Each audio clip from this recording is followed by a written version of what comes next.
around the world. This is Eric Lassard with your positive news. And today I am sitting here with a very special guest, Tony Mangan, a man who has ran around the world. Am I right? That's right, Eric, and thank you very much for this opportunity, for allowing me to talk a little bit about my world run, and thank you very much for your hospitality. Thank you very much. Oh, and by the way, am I right that today is a very special day? It is a very special day. It's my birthday. I won't say how many years, but that doesn't really matter. Years are not important. 58. Okay, but remember, Tony, age is just a number. Yeah, number on a bus, yeah. Yep. So guess what? Just tweet in a happy birthday as soon as possible. And by the way, Tony, I have a question for you. Have you changed since your adventure? Yes, I've changed. I've become more and more tired. I'm battered, and thanks to your dad, Peter, for taking care of me here and revitalised in Chapel Lizard. He's doing a great job on my recovery. But I've learned to be honest with you, to become more patient. And patience is a great virtue, especially for extreme runners or any athlete, I guess, be it football or rugby or athletics or even running around the world. Patience is, so I've become more patient, yeah, and more tolerant. Okay, and by the way, some of the entrepreneurs out there are just sitting there and listening to you and are saying, who is he? Can you please introduce yourself? My name is Tony Mangan, Mangan, and I've just run around the world, literally run. A lot of people think running around the world is running from a bus station to an airplane to a ferry. No, I'm talking about just strapping on a backpack and running across 5 continents, 41 countries, 50,000 kilometers. My blog, if you're interested, is theworldjog.com, J-O-G, not the world job. That would be something else. Okay, thank you very much. And what is the side of the public that you never see? Or no, what is the side of you that the public never sees? To be honest with you, this expedition that I did was very, very, very tough, and I have a lot of endurance, and I more or less kept a lot of it to myself, and I'm keeping a lot for the book, to be honest with you, but it was tough. Okay, so remember, people, it's not, running around the world is not that simple that you strap on your backpack and you're ready to go. Preparation. But preparation is magic. Preparation, yeah. Okay, and by the way, who are your heroes? My hero is actually an Irish athlete, Roy Keane, an Irish footballer. Not too popular with many people, but I admire the man. I admire his principles. He stood up and he said, "What should be done?" So he's a man that speaks his mind. Who do you have no respect for? Politicians. Politicians. But most politicians, not all of them. And why is this? And also racists. I've no respect for them. Okay. Yeah. And by the way, what was the most important day of your life? Probably the most important day of my life was the day I finished my world run, and my mum was there to run the last 50 metres with me, because when I was a year and a half into my world run, I was told that she had cancer. She was diagnosed with cancer, and we weren't even sure if she would be there for the end of my world run, and she wouldn't let me stop my run. I had to finish it. So the fact that she was there for the end of my world run was so special, and she died just a couple of weeks ago, and Wednesday, 3 days time, will be her 80th birthday. So it was very, very special for me that she was there, and that was such a special day. And I'm really sorry for her passing away. I'm really sorry about that. And by the way, I think that today is a very special day. We should play one of the best tracks, which is Happy Birthday to You. Thank you. So we'll be taking a quick music break. Thank you very much.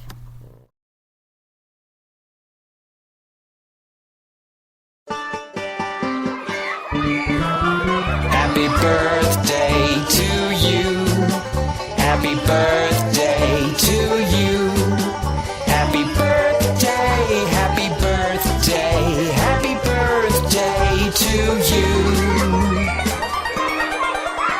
Happy birthday to you.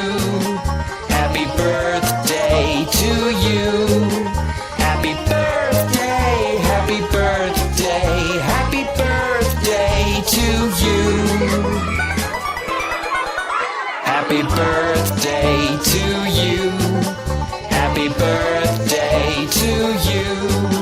Happy birthday, happy birthday, happy birthday to you.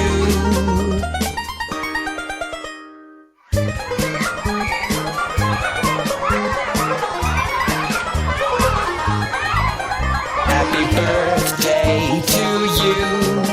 Happy Hop on to the story bus! And you are listening to Z-Hub Online Radio. And remember that this week's sponsor is the Story Bus.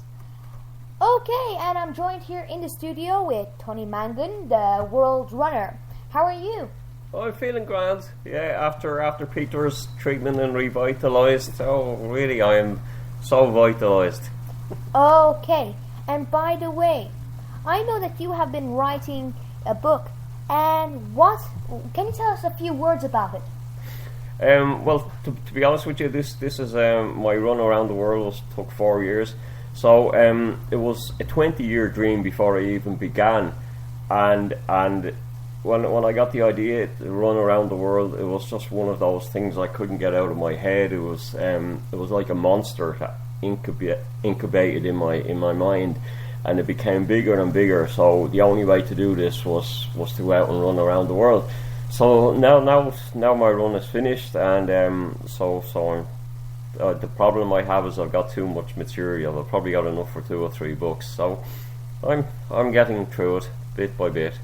Okay. Oh, and by the way, just another question is: can you just tell us maybe just a few words about one of your journeys when you were running around the world?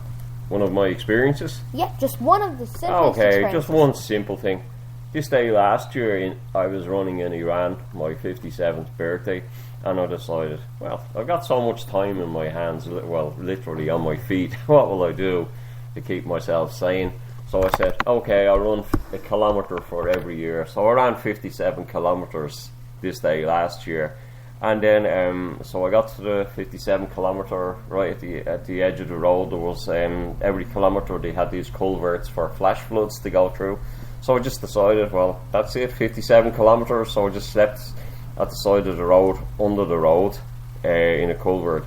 So that's how I spent my 57th birthday. A lot more luxury in your studio here with a lovely birthday cake, and but the people in Iran, they were beautiful, and some people wonder how I managed to get around the world. When I was running through North America, through Canada, and through the States, it was the winter, there were storms, and at that time I was pushing a cart, so even though I had camping equipment, it was still cold to put it up at night time and take it down in the morning, and I'm somewhat of a lazy camper. So I used to go up to farms and ask if I could sleep in the barn, and most of the time they allowed me into the house, and sometimes they had a shotgun there. They weren't quite sure. They told me they slept with a shotgun beside their bed, but usually they saw I was okay. It was just harmless running around the world. I got to meet so many people, and people like that just from chance meetings became great friends, and we're still emailing each other and friends on Facebook. Wow, that is amazing. So you made friends for life? Yeah, I did. So many people. Okay, yeah. And what is the limit that you push yourself to?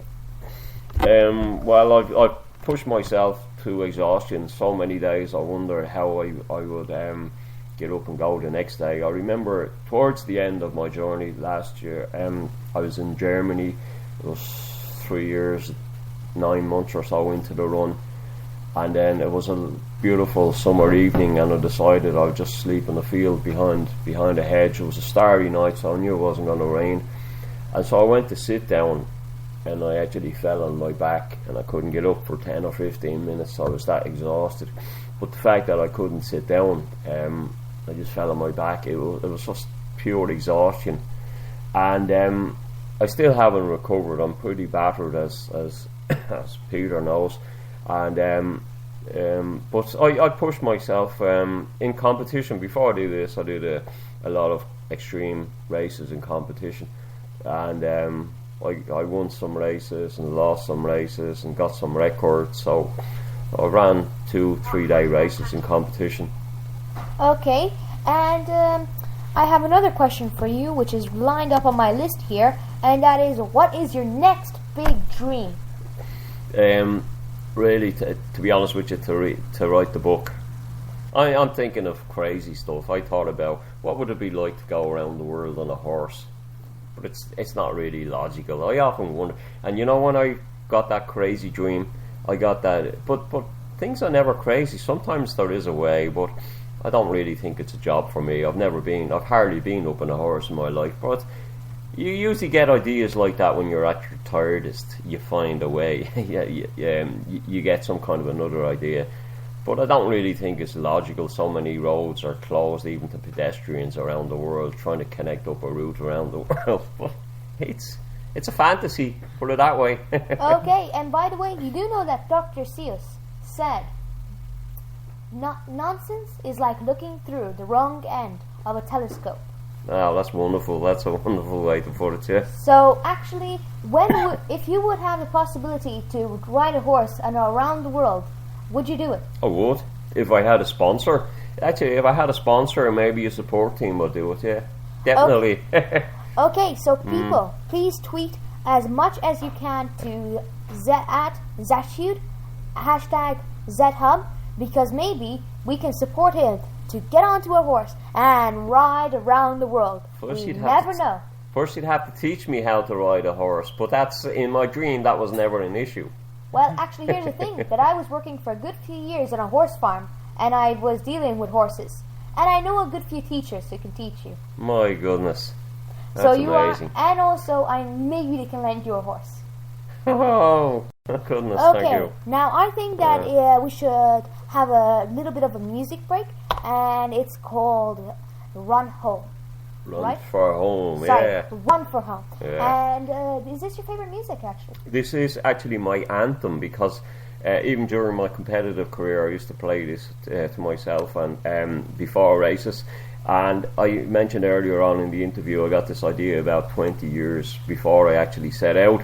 So I heard this song many times on the radio, and I thought the words and the lyrics were so right. The lyrics are travel the world, and now I'm running for home. And especially when I was coming up through England and Wales, right about heading for Ireland, I was playing this song almost on repeat, and the tears were coming out of my eyes. Yeah, this is my anthem, Run for Home, Lindisfarne.